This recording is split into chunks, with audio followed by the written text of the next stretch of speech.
Our last and but not least presenter is Andrew Ball from voestalpine. He's the president of this company.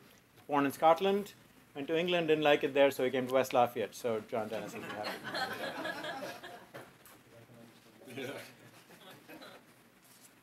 Thank you.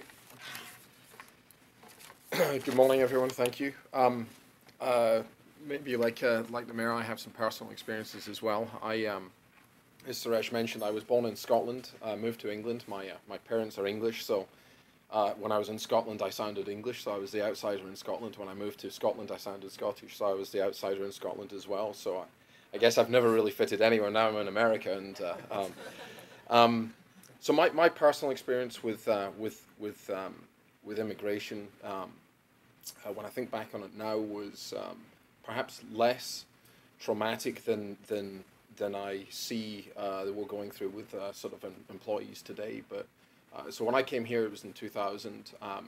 We were building a new facility. I came to Indiana on an investor visa, and like many things in life, there's no guarantees. So here we were, a private company investing in Indiana, building a facility, and the hope was, of course, that my visa application would go through and I'd be able to come to the States and manage the facility, but of course there's no guarantees. So we're spending money, we're building a facility, we're doing this, and we're hoping to move me over here. And of course you hope for the best, but plan for the worst. So trying to find perhaps local management just in case the visa doesn't go through. And I mentioned it's a private company, so you have to convince the owners of the company that things could happen, and they have to be prepared for that. So it went smoothly. My wife was able to come with me, which was nice, but it was difficult. We were a young married couple at the time.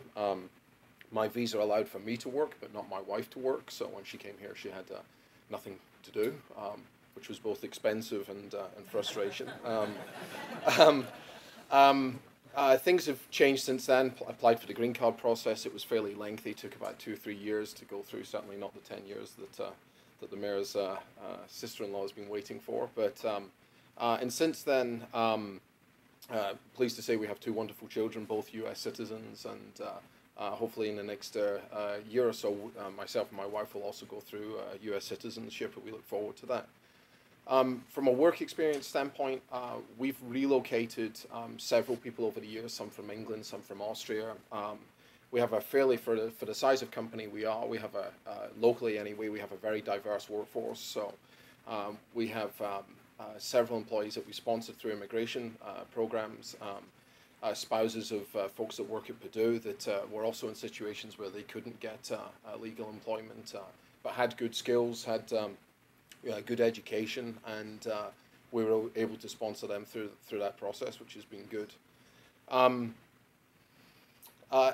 The topic today, and I guess I'll respond to maybe some of my views on the report, or at least some of the inferences in the report. But when I left the UK, the whole European nation was going through a lot of reform, and since I've left, the borders have really come down in Europe. And during that period of time, much like the States, I suppose, there's been great economic expansion. And so in the UK, there was a lot of skilled trades, carpenters, plumbers, fitters, electricians, and things like that. And those trades have died off over the years as the UK became more of a service or a managerial-driven type of economy, or maybe even finance economy.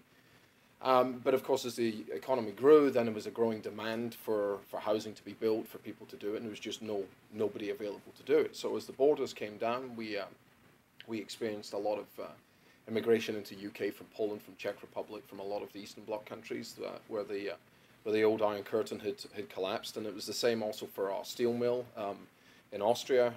In fact, to the stage where we were actually providing buses. So on a Friday afternoon, you can see all these buses parked along the roads leading into the steel mill. And it was the migrant work population where we were ferrying them backwards and forwards between the various different countries that were working.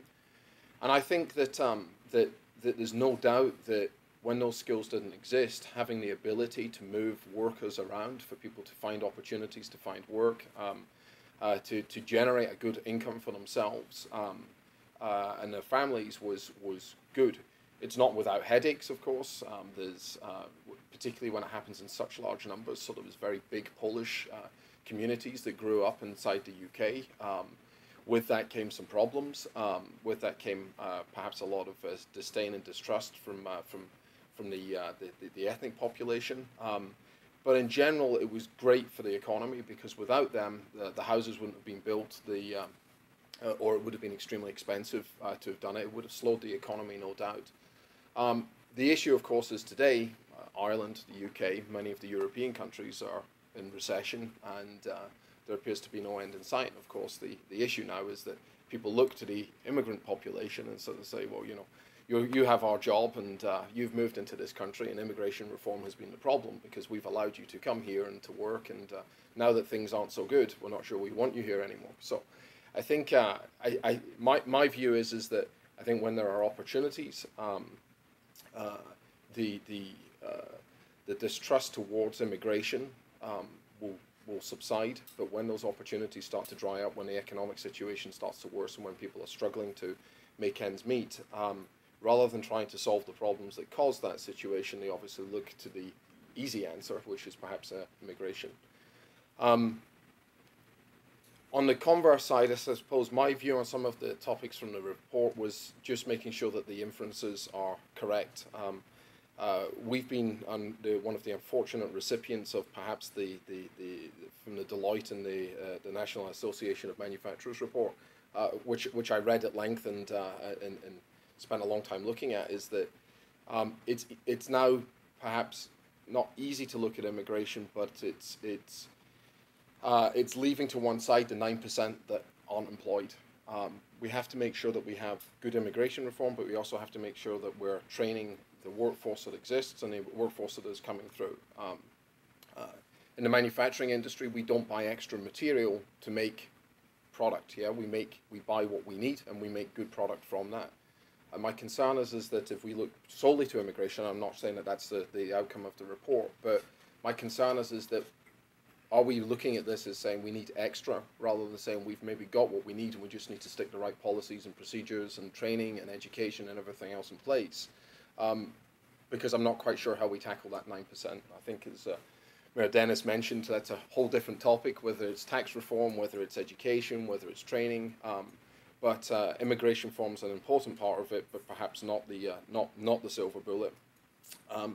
The other thing I'd say is that on the home healthcare and AIDS and personal aids, it's absolutely true that those areas will grow, but why look to immigrants to fill that? Yeah, it seems as if we've sort of sectioned off to say immigrants have a particular job set and skill that we need them to fill.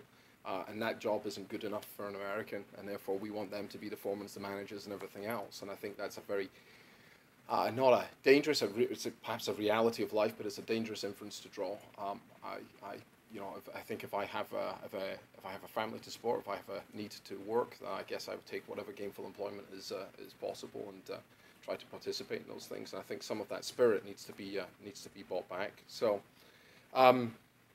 It's a minefield. I get the opportunity today in speaking. I'm certainly by no means an expert. My personal experiences have been less traumatic than most, and like I say, I look forward to taking citizenship soon. Thank you.